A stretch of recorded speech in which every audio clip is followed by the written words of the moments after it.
But then Pep is a stubborn coach and keeps doing the same thing, gets the same results, and then keeps keeping that to that same tactic. I think he needs to do something better.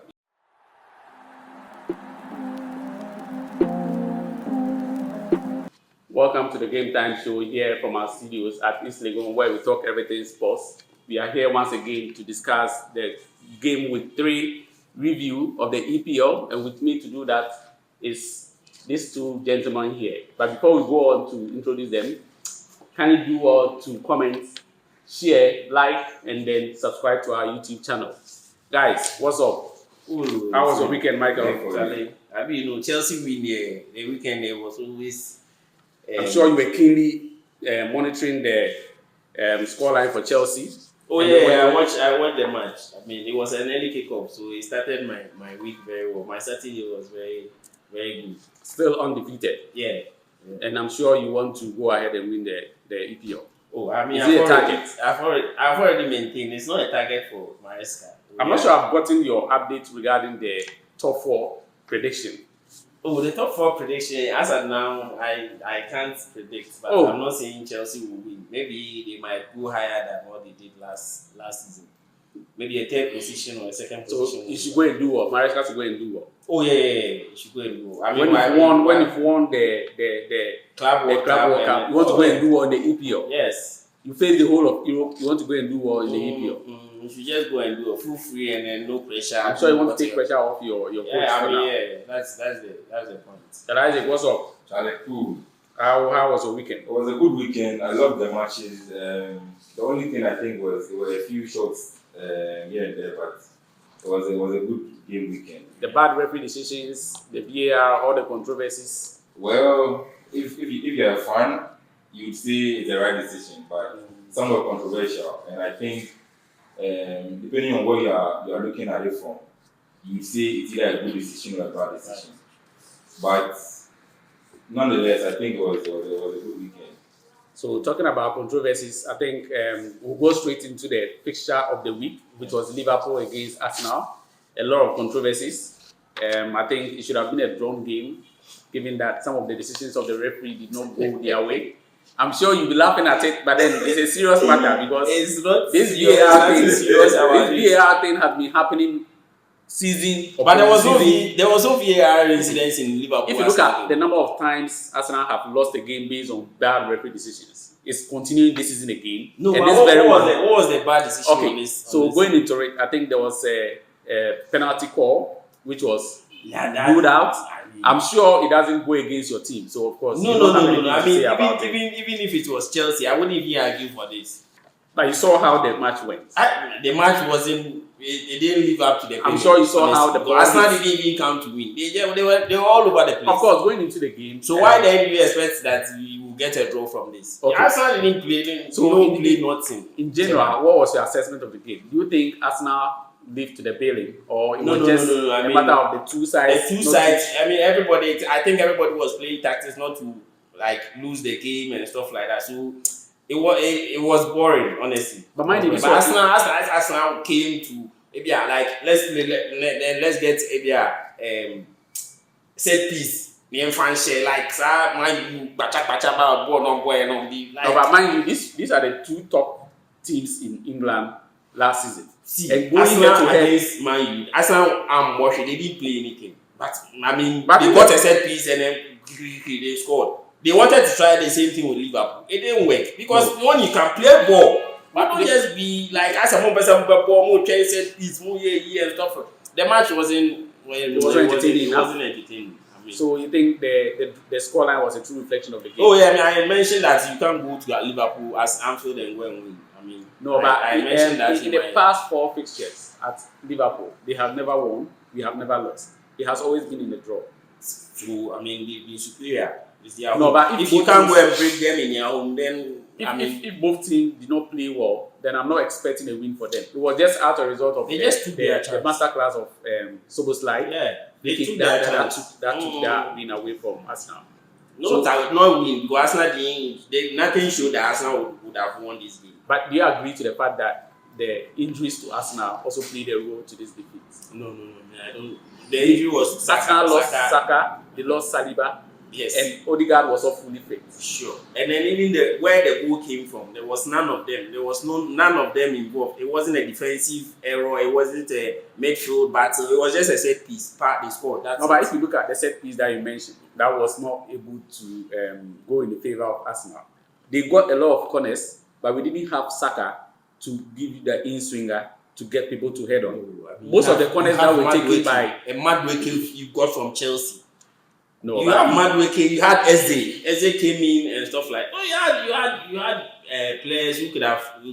But I mean, the whole team didn't play well. I think Arteta, Charlie, if this is in the Ankuya, you people should just find a way and let him go because which people are you referring to? Arsenal, you people are not doing the lost shop because Arteta is just all over the place and I mean.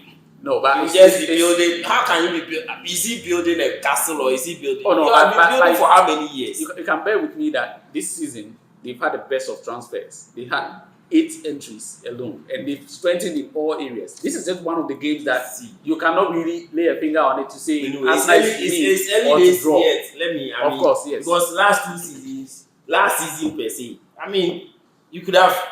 Last 2 seasons you were second. Last season you had everything at your disposal, and then you just let it slip that way.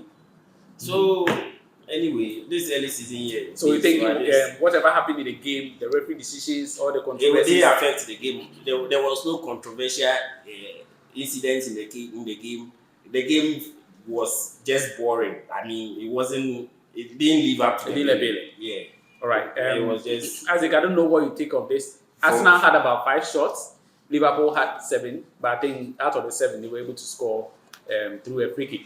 I think it was too tight a game. It was so cagey. Both teams didn't look like they wanted to go for the win. It was so tactical. I mean, it looked like if I'm not going to get a win, I don't want to lose as well. But in these kind of games, one team should go all out and say, I want to win this match, and put everything in it.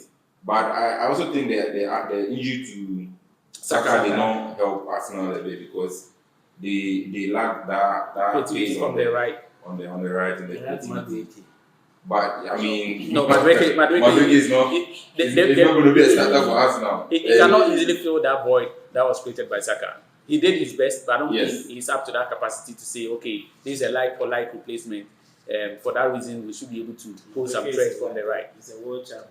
So. And if you're looking at Liverpool's goal, it didn't come from an open player.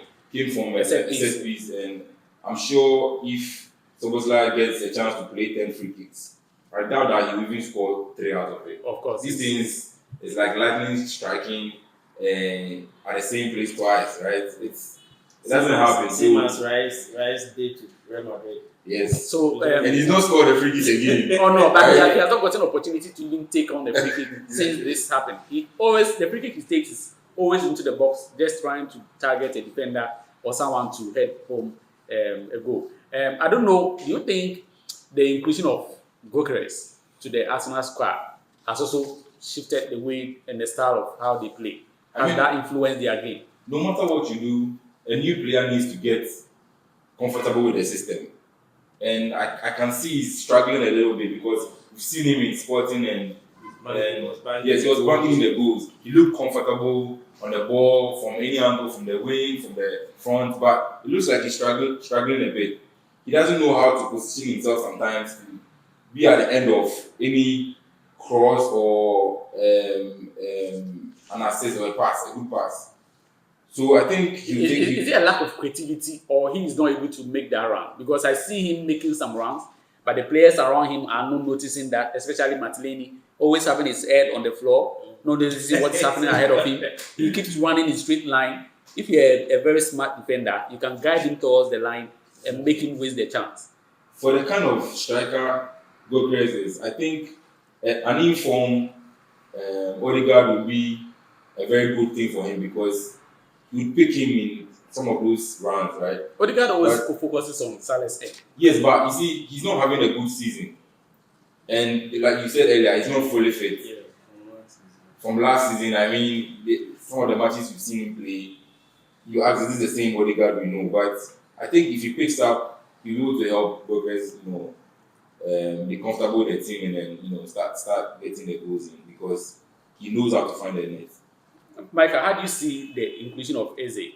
Do you think that will also improve the squad going forward, especially with the chances that has to be created? Yeah, I mean, Eze is a very good player on the ball and stuff like that. So with Eze's inclusion, I mean, you have a confidence winger who can bang in the goals, create more chances and stuff like that, or he can dribble. So with Eze, if he gets a good day, I mean, you wouldn't even miss Saka because Eze will get the job done for you guys. And with Gokeres too, I mean, it's a good addition because when you have a target man, I mean, you distract the defense because they know any cause that comes in, there's a target man that will deal with the ball and then maybe score a goal and stuff like that. So he might even switch attention and then some other guys to even get a chance to score. So I mean, it's just early days yet. I mean, I pray he gets his confidence because I see the confidence. He gets G3. I say on confidence in this side. So he needs to build that confidence and then gel with the team. Because now this is the third game he's playing. I mean, I've seen glimpses of some confidence on his ball, his movement. Well, the first goal he scored, I think he was out of confidence. He took the defense on. With Gokeres and then the kind of goals he scored with Sporting, I feel, I mean, this is not the confidence that Gokeres, I mean, or Kitabo, I won't say like the confidence is there, he's scoring or shout a goal, purchase goal. But this one, I say, still or panic kakra and stuff like that. Let's look at the Liverpool squad with the Ekitike, Salah, Gakpo, and now Isak coming into the mix. Do you think they've been able to strengthen in all areas, or they still have places that they should have strengthened before the close of the transfer window? Michael. So I with Liverpool, I mean, what they are doing, with these signings, yes, you think they solve all issues? Maybe who's seriously for this season, because for this season, I mean, they were battling with. They wanted to buy Isak, and then Newcastle was going for Ekitike, and then Ekitike didn't go. They paid for Isak, and Newcastle rejected that bid, and then they went in for Namunyama. So so Isak, so now you've gotten the front line is too packed, like with it wasn't a priority. It wasn't. It was a priority, and then but when there were options. When Isak, they went for Ekitike, and then they got him. So going in for Isak again to add to, and then mind you, they've paid for a British record signing fee, £125 million. It's quite. I don't know. But so where else do you think they should have strengthened regarding the I think the midfield and then the defense, because I think they were waiting for Gehi too. It collapsed because Newcastle didn't have a replacement, so they felt it was. But I feel the coach will struggle a bit with this kind of lineup. No, like with this kind of setup, all this Ekitike, Gakpo, Salah, and then Isak also coming in. He will struggle a bit, but let's see how it goes. All right. But as a more parody, winning the league and coming from that side and coming spend this match on Charlie. They are the defending champions, so they want to get the map. You should understand that. I said they want to steal the. All right, let's go to the next fixture, which is Brighton Man City. Again, Man City has fallen to the sword of Brighton by 2-1. I don't know what is happening to Man City. They seem to be complaining a lot about their keeper. They changed the goalkeeper. They still conceded. They complain about Rodri being injured. Rodri is back from injury. It's still not gelling. Yes. They have Mamouche. They have Haaland. They have Tijani Rangers. Nothing still seems to be working. What is wrong with the City squad, Michael? So in our previous show, I said that this is going to be a game with lots of goals because Man City would want to bounce back from the defeat to Spurs, right?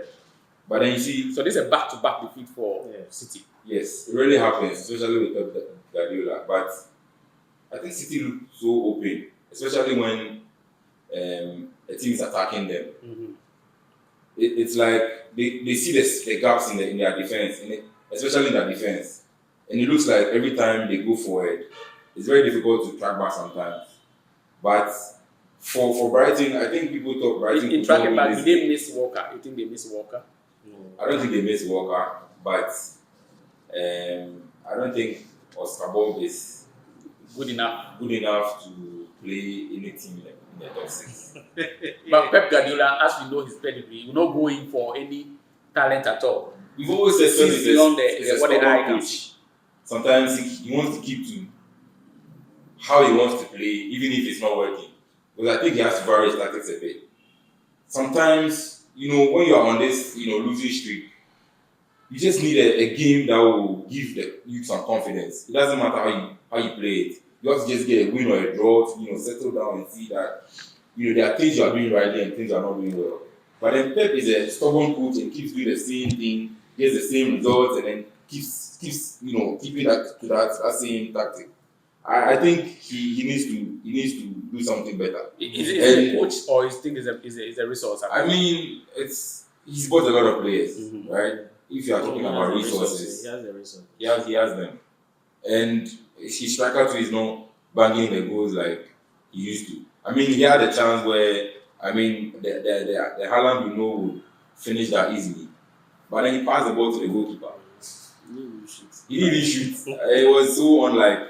But I thought he was about to chip the ball over the goalkeeper. So that shows lack some sort of confidence. And for a striker, I always say this: if you're not confident, you can't put the ball at the back of the net. Michael, do you think City needs to replace their goalkeeper? Is it a goalkeeper issue? No. With City, their issue is not a goalkeeping issue. Their issue is the manager. I mean, he has everything at his disposal. I mean, the Pep we know can manage this squad better for City to get a better result. But I don't know what is wrong with Pep. Ever since the wife left him, people were saying that it means maybe the wife was really managing the City team. Because ever since the woman left, I mean, he has just gone. I mean, the Pep we know, I mean, he's losing left, right, center. So it's not a goalkeeping issue? No. They don't have a problem with the goalkeeper. But they are changing their goalkeeper.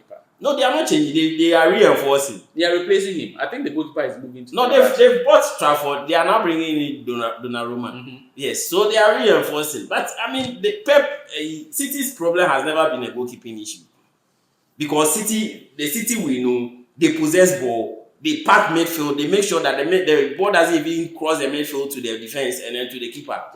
Yes, but now everything is intact. It's like they will just be attacking and then one break and then they are all over the place. There's spaces, there's everything. I mean, you have a one-on-one with keeper, who is Superman. You can't always save the team. No keeper in the world can. I mean, you will do some, but you can't always save the team. They had about 72% ball possession. That's a City. 53, 35. 35. That's it for Brighton. Brighton came into the game. They know City will possess, so they rely on the counter. So counter, set pieces, counter. But that's how you will beat City, because City will always possess the game. They will have most of the ball. So make sure you contain them. One chance you get, you score. So the attacking line were not clinical on the day. They are not. They were not. I mean, that day they were not. Haaland was all over the place. Mamouche didn't know what he was doing. I mean, the Mamouche we know, I said Siano from last season. Mamouche this season, is it too early to judge them? Oh, it is too early, but I mean, with City we know. By now, I started banging. First match, on ball 4. Second match, the 12. But now I say, they don't even know what they are doing. Guardiola is lack of ideas now. I think Guardiola should just leave City, the team, and then go for sabbatical. No, just go for sabbatical leave and go and rest, because Charlie has a lot of. For me, I think he should stay on for about 5 more years. 5 more years. Okay, I think that will help the other teams like Chelsea to try and get close to the trophy. It won't help Arsenal. No, Arsenal will win it. I'm saying Chelsea will get close. You will get close to the trophy. I'm saying because you've not even won the thing. I'm saying Arsenal, Chelsea will get close to the trophy. I'm not saying win it. Arsenal is going to win it. So you have to say so. It will give the chance for Arsenal to win the trophy. You are out of order. You are out of order. I think. No, Because you know what? You are out of order, my guy. How long? He would want to live on a high, and for now he's struggling.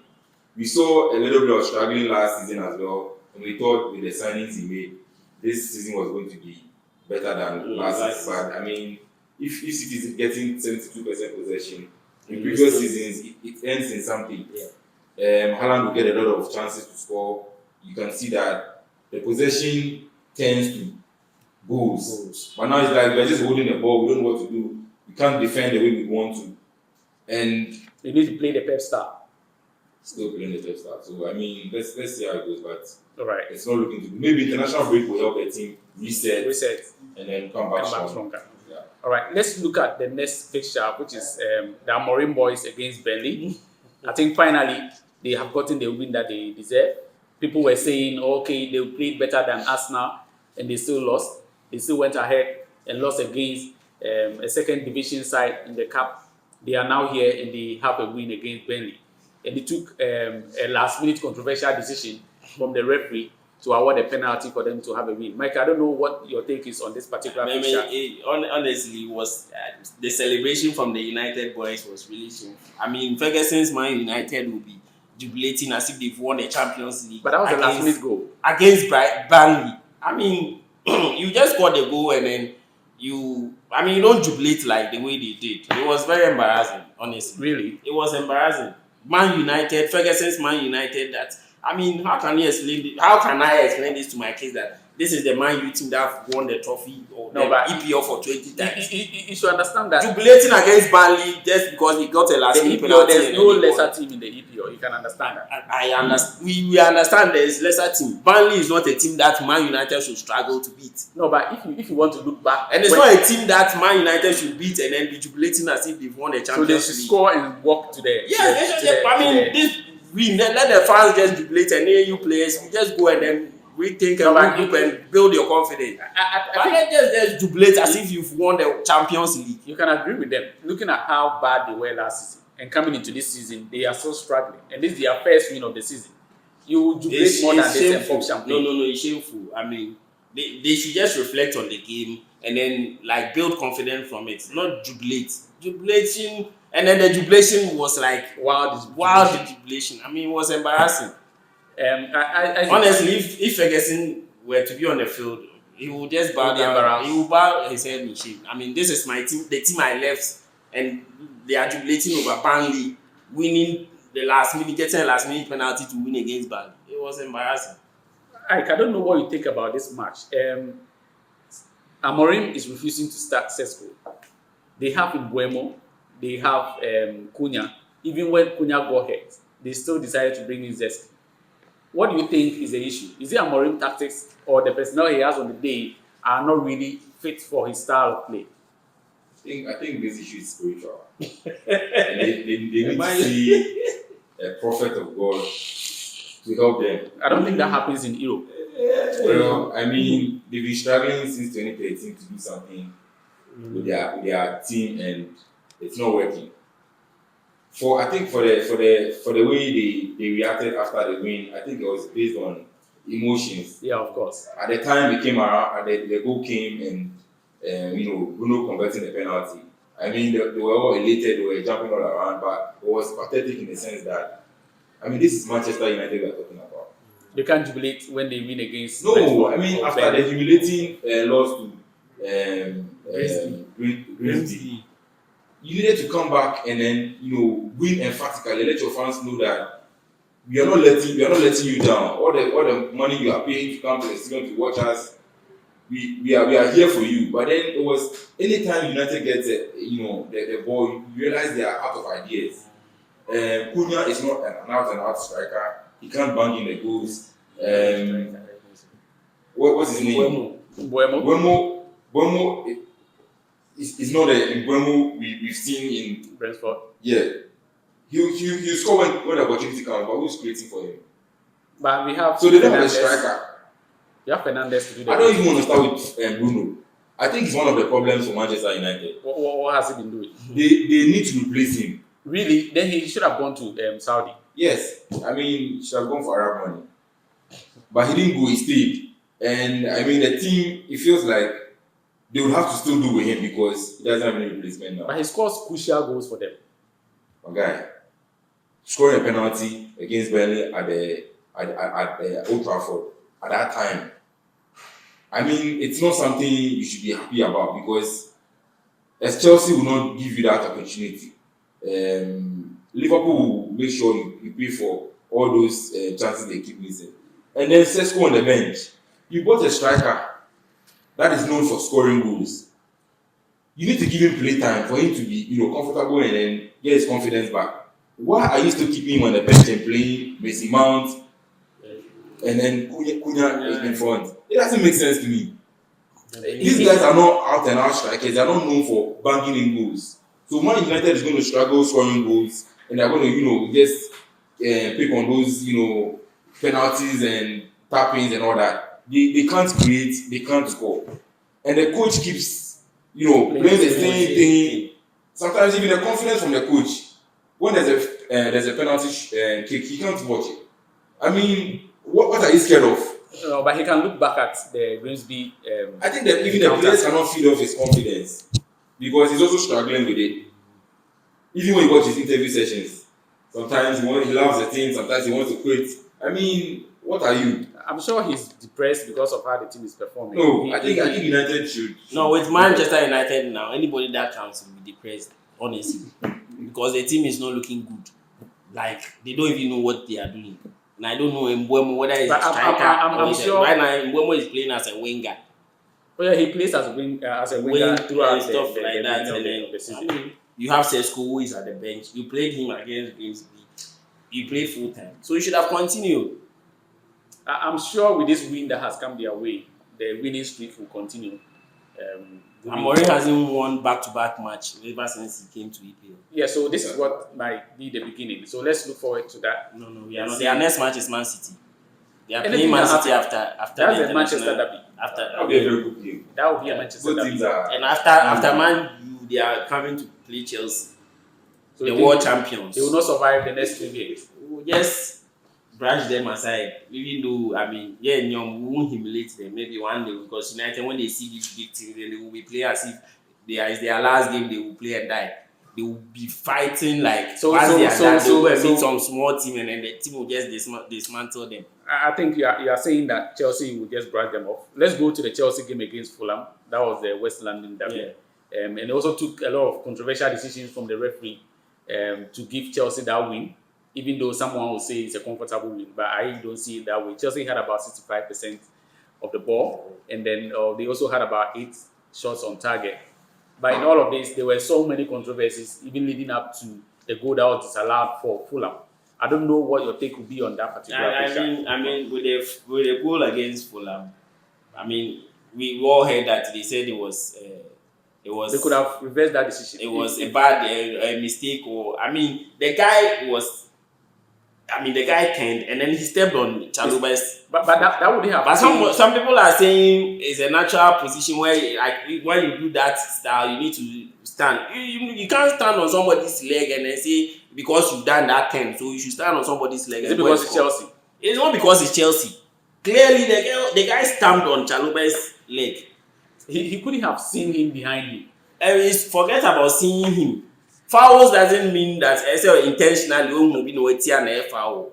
Once you so it was not a deliberate foul is not it's not supposed to be deliberate. And whether he had stepped on him or not, the ball would have still moved forward for the guy to go and score. But he stepped on him.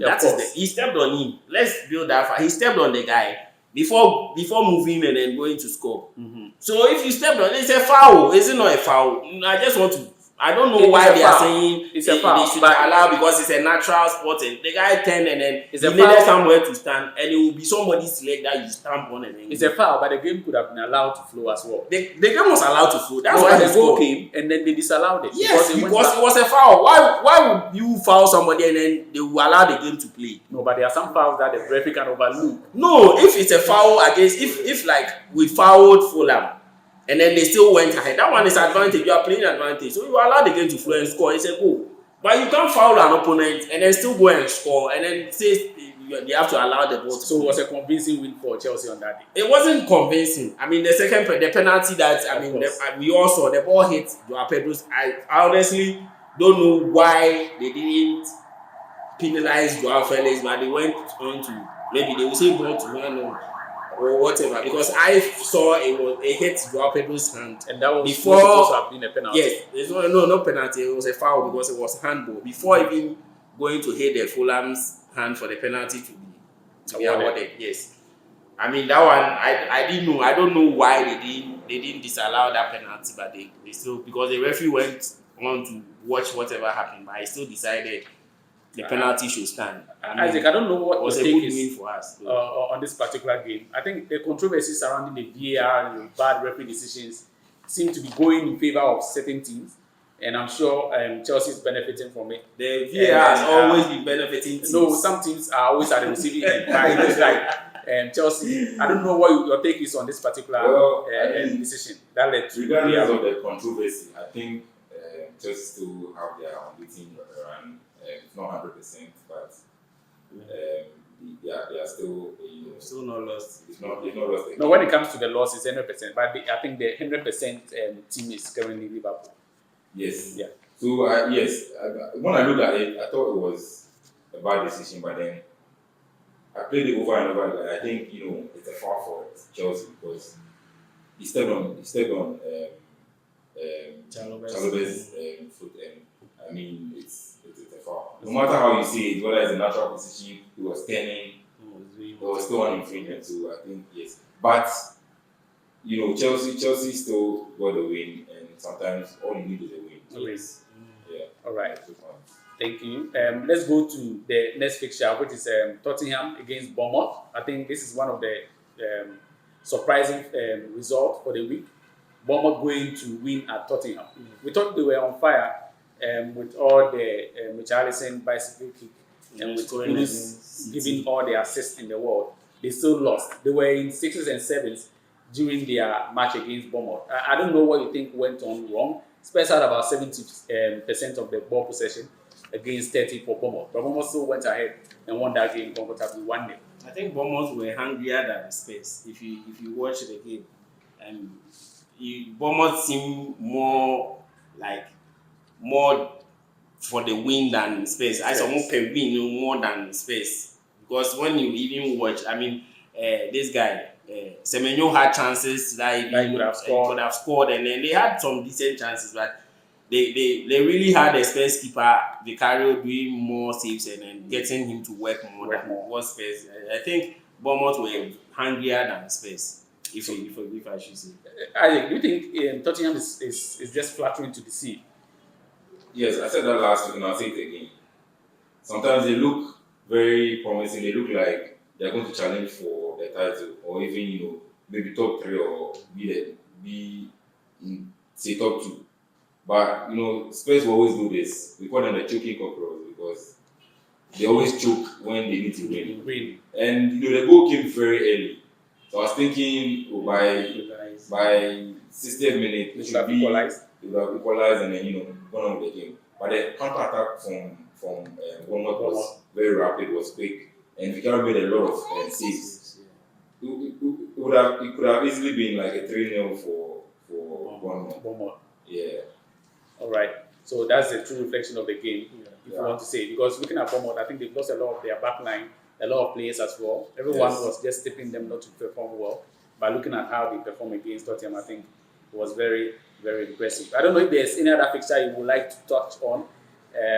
I see Wolves and Everton. Everton going away to Wolves, winning by. I think the surprise is West Ham winning against Forest. Yeah, I think they also have a bad form. Yeah, but they still went ahead. You see, that's a coach that is really wanting to succeed or learning. Not learning, but really wanting to succeed. When things are not going right, you change your style, and then it will get results. Amorim I know say but he won. But you can't do the same thing and expect a different result. But he I said, wow, you can't see. I don't know what you're also since no, but he won his last game. What is won? Against Burnley, and then he's but he won. They are jubilating like that. Regardless of whatever he said, it's a low See, the thing is not well. Tilt it. I mean, Conte did it with Chelsea. When he came to Chelsea first, he was playing some style. Arsenal cheer boy 3-0. He changed the style and then That's coming again. That's what it's coming again. Oh, Okay. so he changed the tactics and then we won the title. But you see, you have to be dynamic. Don't be one side. I say, and one now and fast. Same. At least you change and then get some results, build confidence. So I think that was what then you just tilt back to your style. That's what Graham Potter did. He changed the style against Chelsea. That he changed the possession, how like formation, how they played against Chelsea. He changed it, and then see what he's gotten 3 against Nottingham Forest away. Away, yeah. Yes. I don't know what your take is on this particular fixture. I think it was a good game, but regardless of the fact that they changing a coach changing something that's not going well, I think it's something most coaches should put in their pocket. I can't always describe you by just one style. Once it goes off, you should always be dynamic. Try new things. Because you're a coach, you're not used to one system. I mean, there are so many variations of the systems. Even with the 4-3-3, you can vary it. Even the 3-5-2 they keep playing, you can always vary it. For the win Manchester United, right? I keep saying that Burnley handed the win to United. It wasn't anything United did to win that match. The last minute penalty didn't make sense. It came last minute. And I wanted to touch on the Aston Villa Crystal Palace game. I didn't see that coming at all. For Crystal Palace to go to Aston Villa and win 3 goals to 0, that was a crazy scoreline. And even the time the goals came, I mean, I kept watching it. I was like, at what time was all these goals coming in? And Villa really shocked me because I didn't see this. I think Unai Emery and Martinez are struggling a lot. I don't know what's happening to them. I think this one Martinez didn't even start because he was preparing to leave. And but that also collapsed. So he's still all right. Okay, all too soon. We've come to the end of this review show for the game week 3. Thank you guys for coming and for your insightful analysis of the games. We'll encourage everyone to also be part of the comment section. Let's know what you think about the review, and then also like, share, and continue to subscribe. Let's grow together. Until we meet again, stay safe and bye-bye. Bye.